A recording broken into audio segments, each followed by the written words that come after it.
इस वीडियो में हम विधायकों के चुनाव की और विधायकों के महत्व की बात करेंगे। इस वीडियो में हम ये बताने की कोशिश करेंगे कि विधायकों का क्या काम होता है, इन्हें क्या सुविधाएं मिलती हैं, इनका कार्यकाल क्या होता है, इनकी योग्यता क्या होती है, इनकी अयोग्यता क्या होती है, अर्थात ये कैसे चुने जाते हैं, ये भी बात हम करेंगे। सबसे पहली बात होती है कि विधायकों का महत्व क्या है।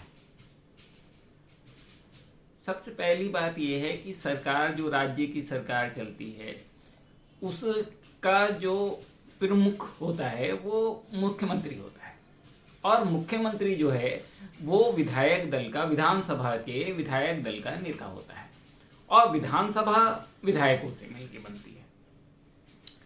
विधानसभा के हम भले ही देखते हों कि साहब जो है किसी पार्टी ने अपना मुख्यमंत्री ला दिया, लेकिन वास्तविकता में विधायक दल का जो नेता होगा वही मुख्यमंत्री होगा। इसीलिए विधायक दल की मीटिंग की जाती है और उसका चुनाव कराया जाता है। अगर विधायकों का समर्थन जिस दिन नहीं रहता है उसे बहुमत का, उस दिन वो सरकार में नहीं रह सकता है, वो मुख्यमंत्री हट जाता है। यानी मुख्यमंत्री ही वास्तविक सरकार का प्रतिनिधित्व करता है। और मुख्यमंत्री जो है वो मंत्रिमंडल का हेड होता है। और मंत्रिमंडल में भी जो सदस्य होते हैं वो विधायक ही हो सकते हैं। कोई भी ऐसा व्यक्ति जो 6 महीने तक सदस्य नहीं है वो मंत्रिमंडल में नहीं रह सकता है, यानी मंत्री नहीं बन सकता है। और आप सभी जानते हैं कि मंत्री जो है अपने अपने विभागों के सर्वोच्च पदाधिकारी होते हैं और हेड होते हैं। विधायकों में से ही नेता प्रतिपक्ष बनता है, विधायकों में से ही जो है विधानसभा अध्यक्ष बनता है, विधायकों में से ही जो अलग अलग कमेटियां विधानसभा की बनाई जाती हैं उन कमेटियों के अध्यक्ष और सदस्य बनते हैं। ये तो एक बात हुई विधायकों का, ये डायरेक्ट काम। दूसरा, वो अपने क्षेत्र के लिए उसे विधायक निधि मिलती है और विधायक निधि से अपने क्षेत्र के लिए वो कार्य करा सकता है। लोगों जो जनता के कार्य हैं, जन कल्याण के कार्य वो कराता है। इसके अलावा विधानसभा में प्रश्न पूछने का उसे अधिकार होता है। उसे बहुत सारे विशेषाधिकार होते हैं। वो प्रश्न पूछ के सरकार पर नियंत्रण रख सकता है। अब अगर हमें ये देखना है कि हमारा विधायक ने ठीक काम किया या नहीं किया, तो हम ये देखेंगे क्या वो सरकार में था या नहीं था, या विपक्ष में था। अगर सरकार में था तो उसने सरकार चलाने में क्या योगदान दिया। भले ही उसकी पार्टी की सरकार है, भले ही दूसरे लोग चला रहे हैं, लेकिन वो सत्तारूढ़ दल का वो अगर विधायक है तो उसकी पूरी जिम्मेदारी होती है। उसे सरकार के कामों के लिए जिम्मेदार माना जाता है, भले ही डायरेक्ट रोल ना हो, क्योंकि उसके बलबूते ही सरकार चल रही है। वो जब समर्थन वापस ले लेगा तो सरकार नहीं चलेगी। अगर वो ये नहीं कह सकता कि साहब मेरा इसमें योगदान नहीं था, सरकार तो दूसरे लोग चला रहे थे, मैं तो केवल विधायक भर था, वो इसलिए नहीं रह सकता कि उसने इस्तीफा क्यों नहीं दिया। उसने जो है अगर वो समर्थन वापस ले लेता तो वो सरकार ही नहीं रहती। तो इसलिए वो अपनी इस जिम्मेदारी से नहीं बच सकता है। इसी तरीके से विधायक निधि में चाहे प्रतिपक्ष का विधायक हो या जो है सत्तारूढ़ दल का हो, उसे खर्च करने का अधिकार होता है। इसमें कोई भेदभाव नहीं किया जाता है। तो जनता ये भी उनसे पूछ सकती है कि विधायक जी, आपने 5 साल में जो आपको विधायक निधि मिली कितनी खर्च की और किस तरह के कार्यों पर खर्च की, जो समस्याएं हैं वो उनका निवारण करने का प्रयास किया या नहीं किया। इसके अलावा अगर विधायक का दल जो है सत्तारूढ़ नहीं है, विपक्ष में है, तो विपक्ष में उसे प्रश्न उठाने का अधिकार होता है विधानसभा में। तो उसने विधानसभा में प्रश्न उठाए या नहीं उठाए सरकार की गलत नीतियों के प्रति। सरकार अगर गलत विधेयक लेके आई, भले ही वो पास हुआ हो, उसने विरोध किया या नहीं किया, ये सारी चीजें देखी जाती हैं कि भाई विधानसभा में उसने किया है। तो ये विधायक का महत्व भी है और विधायक के कार्य भी है। अब बात करते हैं सुविधाओं की, वेतन भत्तों और पेंशन की। अलग अलग राज्यों में इसके लिए अलग अलग व्यवस्थाएं हैं। हम उत्तराखंड की अगर बात करें, इससे मिलती जुलती व्यवस्थाएं उत्तर प्रदेश में भी, बाकी राज्यों में भी हैं। तो इन्हें 30,000 रुपए प्रति माह वेतन मिलता है। लेकिन इसके अलावा निर्वाचन क्षेत्र भत्ता 1.5 लाख रुपए प्रति माह मिलता है। चालक भत्ता भी मिलता है 12,000 रुपए। एक सचिव के लिए, खुद सचिव रखते हैं अपना, सचिवीय भत्ता मिलता है 12,000 रुपए। मकान किराया प्रतिकर मिलता है, सुसज्जित अगर इस आवास नहीं मिला है तो 300 रुपये प्रति माह, जनसेवा भत्ता भी मिलता है 2000 रुपये प्रति माह, और रेलवे के कूपन मिलते हैं 3,55,000 के रुपए प्रति वर्ष के। अगर रेल कूपन के स्थान पे 27,083 रुपये प्रति माह की दर से डीजल पेट्रोल व्यय के रूप में मांग किए जाने पर नकद जो है भुगतान किया जा सकता है। इसके अलावा 8वीं सुविधा ये है, निर्वाचन क्षेत्र और मुख्यालय में एक टेलीफोन मिलता है तथा एक मोबाइल सिम कार्ड भी मिलता है, और 6,000 रुपये प्रति माह से अनधिक का भुगतान जो है उसके बिल का, जो टेलीफोन वगैरह का है, वो सरकार द्वारा कि राज्य सरकार द्वारा किया जाता है। चिकित्सा प्रतिपूर्ति की सुविधाएं मिलती हैं स्वयं या परिवार के सदस्यों के लिए। फ्री बस पास सुविधा मिलती है उत्तराखंड परिवहन निगम की बसों में। लैपटॉप की सुविधा मिलती है प्रत्येक कार्यकाल में एक, और प्रतिवर्ष 2000 पृष्ठों का एक मुद्रित लेटर हेड और 1000 मुद्रित लिफाफे यानी छपे हुए लिफाफे और छपा हुआ लेटर हेड भी इन्हें दिया जाता है। और पारिवारिक पेंशन जो है मिलती है यदि सदस्यता की अवधि के दौरान किसी आसीन सदस्य की मृत्यु हो जाए तो उसके आश्रित को उसके कार्यकाल में अगणित 50% राशि पारिवारिक पेंशन के रूप में देय होगी। अब हम कार्यकाल की बात करते हैं विधायकों के। तो जो विधानसभा का कार्यकाल है वही विधायकों का कार्यकाल है। अनुच्छेद 172 के अनुसार प्रत्येक राज्य की प्रत्येक विधानसभा यदि पहले ही विघटित नहीं की जा सकती, विघटित की जा सकती है इसे राष्ट्रपति द्वारा विकसित नहीं कर दी जाती, तो अपने प्रथम अधिवेशन से यानी प्रथम मीटिंग से 5 साल तक बनी रहेगी, प्रथम मीटिंग की तारीख से, इससे अधिक नहीं। इसका मतलब ये हुआ कि वो चुने जाने से या शपथ ग्रहण से 5 साल नहीं रहेगी, प्रथम मीटिंग से 5 साल रहेगा उसका कार्यकाल। हो सकता है कि वो सदस्य शपथ बाद में ले, लेकिन सभी का कार्यकाल जो है प्रथम मीटिंग की तिथि से 5 साल रहेगा। इलेक्शन डिक्लेयर होने से इसका कोई मतलब नहीं है, प्रथम मीटिंग से 5 साल तक रहता है और इससे अधिक नहीं होगा। अगर इमरजेंसी लागू होती है तो इसे संसद कानून बनाकर 1 साल इसका कार्यकाल बढ़ा सकता है, और इमरजेंसी लागू ना होने पे 6 माह से अवधि तक इसका विस्तार नहीं होगा। 6 माह से अधिक बढ़ाया नहीं जाएगा, 6 माह से अधिक वो बनी नहीं रहेगी।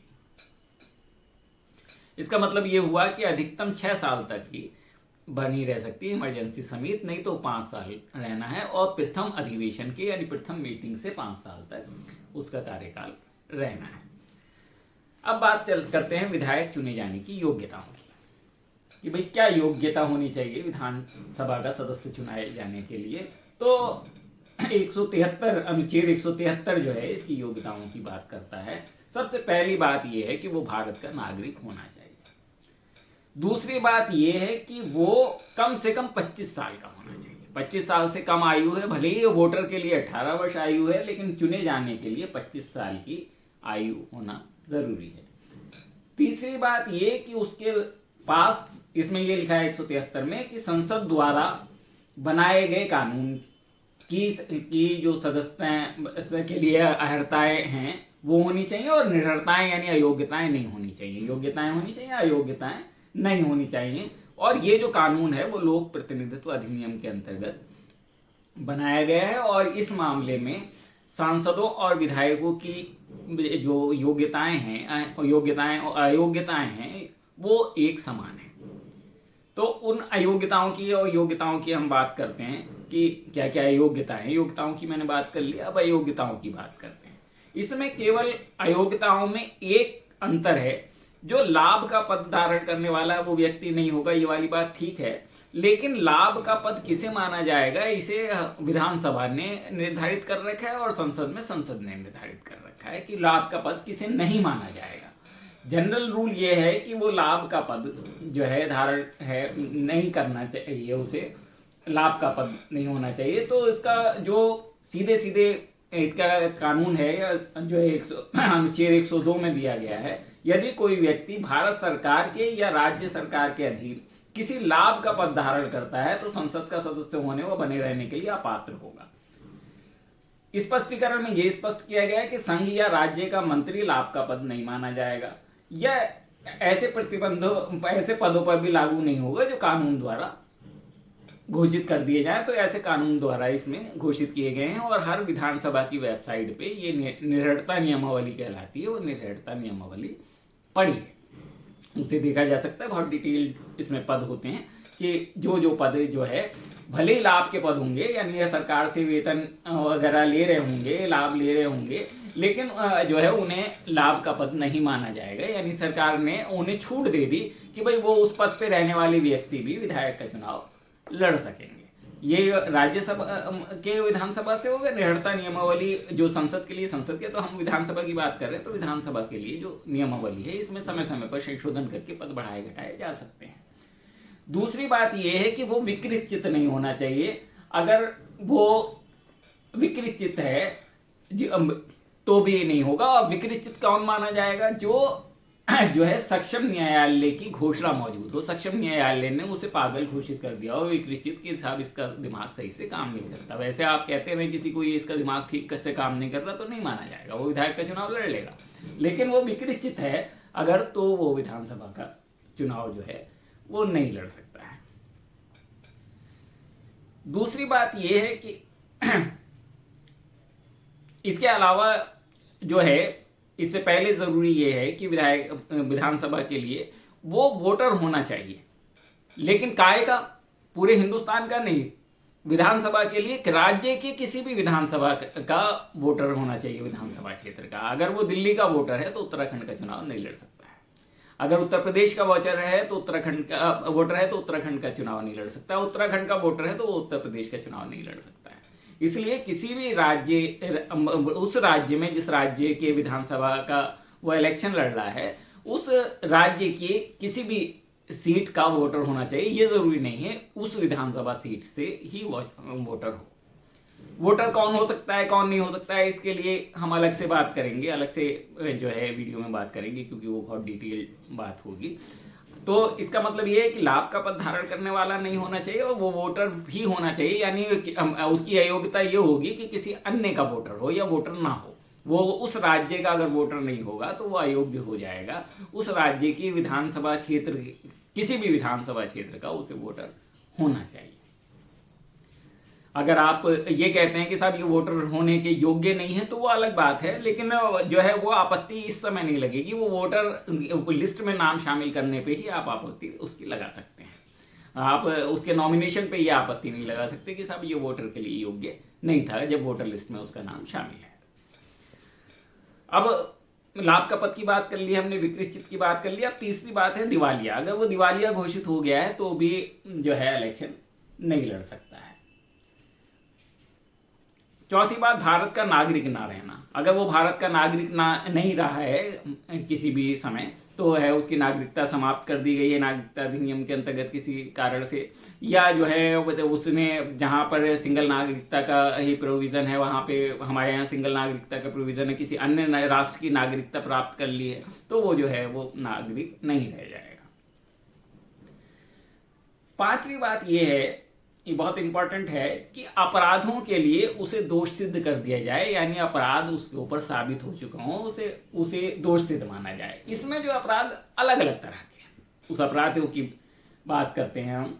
जैसे भारतीय दंड संहिता में वैसे तो 2 साल से ज्यादा सजा वाला किसी भी अपराध में हो जाएगी तो उसे वो अयोग्य माना जाएगा 6 साल के लिए। 2 साल की सजा हो गई अगर किसी भी अपराध में, A to Z किसी भी अपराध में हो गई, तो उसे तो अयोग्य माना जाएगा। ठीक है, लेकिन अलग अलग अपराधों में सजा का अलग अलग है। जैसे भारतीय दंड संहिता के इन अपराधों में, जो 5 अपराध में बता रहा हूं, इनमें अगर सजा होगी, अगर 1 दिन की भी होगी, तो भी वो अयोग्य हो जाएगा 6 साल के लिए। कौन सी हैं? एक पहला ये, धर्म, मूलवंश, जन्म स्थान, निवास स्थान, भाषा इत्यादि के आधारों पर विभिन्न समूहों में शत्रुता फैलाना, यानी 153 का है। यानी नफरत फैलाने का अगर वो काम करेगा, धर्म के आधार पर, मूलवंश के आधार पर, जन्म स्थान के आधार पर, निवास स्थान के आधार पर या भाषा के आधार पर, तो जो है वो अगर उसे सजा हो गई तो वो 6 साल के लिए बाहर, 6 साल के लिए चुनाव नहीं लड़ पाएगा। दूसरा, चुनाव में रिश्वत या असमयिक प्रभाव का अपराध कर लिया उसने 171 या 171 चाह में, चाहे किसी भी चुनाव में किया हो, किसी भी चुनाव में अगर रिश्वत का दोषी पाया गया वो या अवैध प्रभाव का दोषी पाया गया तो भी कितनी सजा हो जाए उसे, अगर 1 दिन की भी सजा हुई तो जो है वो चुनाव नहीं लड़ पाएगा। बलात्कार से संबंधित अपराध में अगर किसी को सजा हो गई तो भी चुनाव नहीं लड़ पाएगा। अगर स्त्री व नातेदार द्वारा उसके प्रति क्रूरता और दहेज उत्पीड़न का हो गया 498 का में अगर सजा हो गई तो भी वो चुनाव नहीं लड़ पाएगा। विभिन्न वर्गों में शत्रुता, घृणा या वैमनस्य फैलाने की अफवाह या कथन फैलाने के संबंध में 506 2 या 3 में सजा हो गई तो भी इलेक्शन नहीं लड़ पाएगा। दूसरा, सिविल अधिकार संरक्षण अधिनियम है, यानी अस्पृश्यता का प्रचार करने में, छुआछूत का प्रचार करने में अगर उसकी सजा हो जाती है तो भी जो है वो अपराध वो जो है इलेक्शन नहीं लड़ पाएगा। सीमा शुल्क अधिनियम में सजा होगी तो भी इलेक्शन नहीं लड़ पाएगा। विधि विरुद्ध क्रियाकलाप निवारण अधिनियम में सजा होगी उसमें भी इलेक्शन नहीं लड़ पाएगा। विधि मुद्रा विनियमन अधिनियम 1973 में सजा हो गई विदेशी मुद्रा के मामले में तो भी फेरा वगैरह, उसमें भी इलेक्शन नहीं लड़ पाएगा। एक एनडीपीएस में यानी स्वापक औषधि और मनी प्रभावी पदार्थ अधिनियम है, नारकोटिक एक्ट जिसे हम कहते हैं, उसमें भी वो नहीं लड़ पाएगा। आतंकवाद संबंधी अपराध में हो गई तो भी नहीं लड़ेगा। धार्मिक संस्था दुरुपयोग अधिनियम में हो गई अगर जो है उसकी धारा 7 में तो भी नहीं लड़ेगा। और लोक प्रतिनिधित्व अधिनियम के अंतर्गत यानी चुनाव के संबंध में, चुनाव के वर्ग 125 में, 135 में, 136 में अगर सजा हो गई किसी भी दिन की, किसी भी टाइम की तो नहीं है। 125 में है क्या है, चुनाव के संबंध में वर्गों के बीच में शत्रुता पैदा करना। धारा 135 में मतदान केंद्रों से मतपत्रों को हटाना, बूथ कैप्चरिंग करना, किसी नामांकन पत्र को कपटपूर्वक विरूपित या नष्ट करना, ये सारी मामलों में अगर सजा होती है। एक उपासना स्थल विशेष उपबंध अधिनियम 1991 में सजा होती है उपासना स्थल को संपरिवर्तन करने में तो भी नहीं होगा। और राष्ट्र गौरव अपमान निवारण अधिनियम में सजा हुई अगर मान लीजिए झंडे का अपमान करने में या राष्ट्र गान के गायन को रोकने में तो भी वो इलेक्शन नहीं लड़ पाएगा। अब दूसरे तरह के ये है कि 6 माह से अधिक की सजा अगर हो गई इन मामलों में तो इलेक्शन नहीं लड़ पाएगा। ये जो अभी पहले मैंने बताया इसमें 1 दिन की सजा हो गई तो भी इलेक्शन नहीं लड़ेगा। अगर किसी को इलेक्शन से लड़ने से जो रोकना है तो उसका खाली अगर इनमें से किसी की सजा हुई है और वो आप सजा ला देते हैं, सजा का प्रमाण जो है पेश कर देते हैं निर्वाचन आयोग के निर्वाचन जो है अधिकारी के सामने, प्रिजाइडिंग ऑफिसर के सामने, तो जो है पीठासीन अधिकारी के वो प्रिजाइडिंग ऑफिसर जो नॉमिनेशन लेता है नॉमिनेशन के टाइम तो वो आपत्ति मानी जाएगी और वो इलेक्शन के लिए अनर्ह हो जाएगा, अयोग्य हो जाएगा और उसका जो वो है वो खारिज करना पड़ेगा। अगर कर दिया उसने तो आप इसे चुनाव याचिका में हाई कोर्ट में चैलेंज भी कर सकेंगे। अब दूसरा हुआ 6 माह से अधिक की सजा सुनाए गए व्यक्ति। 6 माह से अधिक के ये लोग प्रतिनिधित्व अधिनियम की धारा 8(2) में लिखा हुआ है कि 6 माह से अधिक की सजा अगर किसी को सुनाई गई इन मामलों में, ये 4 तरह के मामले हैं, तो उसमें जो है भी 6 साल के लिए वो चुनाव नहीं लड़ सकेंगे। जिसमें है जमाखोरी या मुनाफाखोरी का निवारण करने के लिए, जमाखोरी मुनाफाखोरी, एक खाद्य या औषधि के अपमिश्रण मिलावट करने के लिए, एक दहेज प्रतिषेध अधिनियम के अंतर्गत, तो उसमें दहेज के लिए क्रूरता वाले मामला था, इसमें प्रतिशत है यानी किसी ने दहेज लिया या दिया या मांग करी तो ऐसी स्थिति में दहेज प्रतिषेध अधिनियम में अगर उसे 6 माह से कम की सजा होगी तो बच जाएगा, 6 माह से ज्यादा की सजा होगी तो इलेक्शन नहीं लड़ पाएगा। इसी तरीके से सती निवारण अधिनियम है जो सती प्रथा को प्रोत्साहित करने पर सजा होती है, तो उसमें 1987 का एक्ट है, तो उसमें भी उसे सजा अगर 6 महीने से ज्यादा की हुई तो वो इलेक्शन नहीं लड़ पाएगा। इसके अलावा बाकी सारे मामलों में 2 साल से या अधिक की सजा सुनाए गए व्यक्ति इलेक्शन नहीं लड़ पाएंगे। अगर कम सुनाई गई है तो वो इलेक्शन लड़ सकता है और विधायक बन सकता है। दूसरा है भ्रष्ट आचरण के लिए अयोग्यता। अगर उच्च न्यायालय ने चुनाव याचिका का निपटारा करते समय उसने पाया कि भ्रष्ट आचरण का आरोप ठीक है तो वो 6 वर्ष की अधिक की अवधि के लिए अयोग्य घोषित कर सकता है। इस मामले में हाई कोर्ट को अयोग्य घोषित करना पड़ेगा। अगर हाई कोर्ट ने अयोग्य घोषित उसे नहीं किया है तो जो है ये भ्रष्ट आचरण के लिए यह योग्यता ये जो है उसके ऊपर लागू नहीं होगी। ये धारा 8 का है लोक प्रतिनिधित्व अधिनियम की। लेकिन इसके अलावा भ्रष्टाचार या अभक्ति के लिए अगर उसे कभी किसी सरकार के पद से हटाया गया है, धारा 9 में कहती है, तो भी वो इलेक्शन नहीं लड़ सकेगा, यानी वो विधायक नहीं हो सकेगा। सरकार के साथ की गई संविदाओं आदि में अगर उसका हित है डायरेक्ट जो है तो भी वो जो है अयोग्य होगा। कि अगर सरकार के वो ठेके लेता है, सरकार को माल सप्लाई करता है, तो जो है वो संविदा में हित रखता है, तो भी इलेक्शन नहीं लड़ सकेगा, विधायक नहीं हो सकेगा। सरकारी कंपनी के अधीन पद अगर रखता है तो धारा 10 ये कहती है कि तब भी इलेक्शन नहीं लड़ सकेगा। एक चुनाव खर्चों का लेखा अगर दाखिल नहीं किया जाता है निर्धारित समय के भीतर, तो चुनाव आयोग उसे 3 साल की अवधि के लिए उसे बाहर कर सकता है कि 3 साल तक वो इलेक्शन नहीं लड़ सकेगा। चुनाव का लेखा, खर्चों का लेखा देना जरूरी होता है, क्योंकि चुनाव के लिए जो है निर्धारित अमाउंट होती है कि इतना ही खर्च करेंगे, तो उसका लेखा भी देना पड़ता है। उसका लेखा अगर उसने निर्धारित टाइम होता है उसका, तो निर्धारित टाइम के अंदर उसने अगर लेखा नहीं दिया है, तो अकाउंट नहीं दिया है सही से, तो भी जो है उसे चुनाव आयोग जो है वो घोषित कर देगा कि भाई आप असफल रहे हैं, इसलिए 3 साल तक आप इलेक्शन नहीं लड़ेंगे। 3 साल तक के लिए कर सकता है, जितना भी करें उसमें गजट में घोषित कर देगा वो। एक दल बदल करने के लिए निरर्हता, अगर दल बदल कर दिया गया है तो भी वो निरर्थ हो जाएगा। अगर किसी सदन में सदस्य चुना गया और उसने दल बदल कर दिया, तो इस पे हम अलग बात कर सकते हैं दल बदल के लिए अयोग्यता की।